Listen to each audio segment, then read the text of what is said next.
સિઝનમાં પહેલો વરસાદ પડ્યો અને આ પૃથ્વીરાજ સર્કલથી ખોડિયારનગર કેનાલ બાજુ જવાનો રસ્તો અને મૂળ અહીંયા 5000 ઘરોનો આ મુખ્ય રસ્તો હોય. હજી તો આને 1 મહિનો બન્યું, રંગરોગાણ કરીને આ રસ્તો બનાવ્યો છે કોન્ટ્રાક્ટરે, નાળું બનાવ્યું અને તમે જોઈ શકો છો કે આ રોડ બેસી ગયો.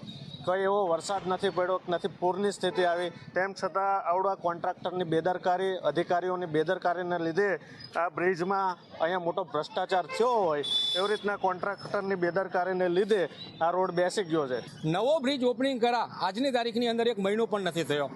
મહિનાની અંદર તમે જે આ પરિસ્થિતિ, રોડ પહેલો જ વરસાદ જો આવ્યો ચોમાસાનો પ્રી મોન્સૂનનો નામ, પહેલા જ વરસાદની અંદર આ રોડનું ધોવાણ થઈ ગયેલું છે. રોડનું ધોવાણ એવું થઈ ગયું છે, કદાચ અત્યારે હાલની પોઝિશનની અંદર 5 ઇંચ વધારે જો વરસાદ પડે તો આખો જે આ બ્રિજનું ખોદકામ કરેલું છે ટોટલ રસ્તો બેસી જાય છે અને ભયજનક સપાટી ઉપર છે આ રસ્તો. અત્યારે જેમ મને કોર્પોરેશનના જે કોઈ અધિકારી હોય આ સ્થળ ઉપર વિઝિટ કરે અને આ જે રોડનું નિર્માણ કરેલું છે કોન્ટ્રાક્ટરને બોલાવી અને બતાવે કે ભાઈ આ શું છે કરી અને અત્યારે યુદ્ધના ધોરણે અત્યારે કામ ચાલુ કરવું પડે.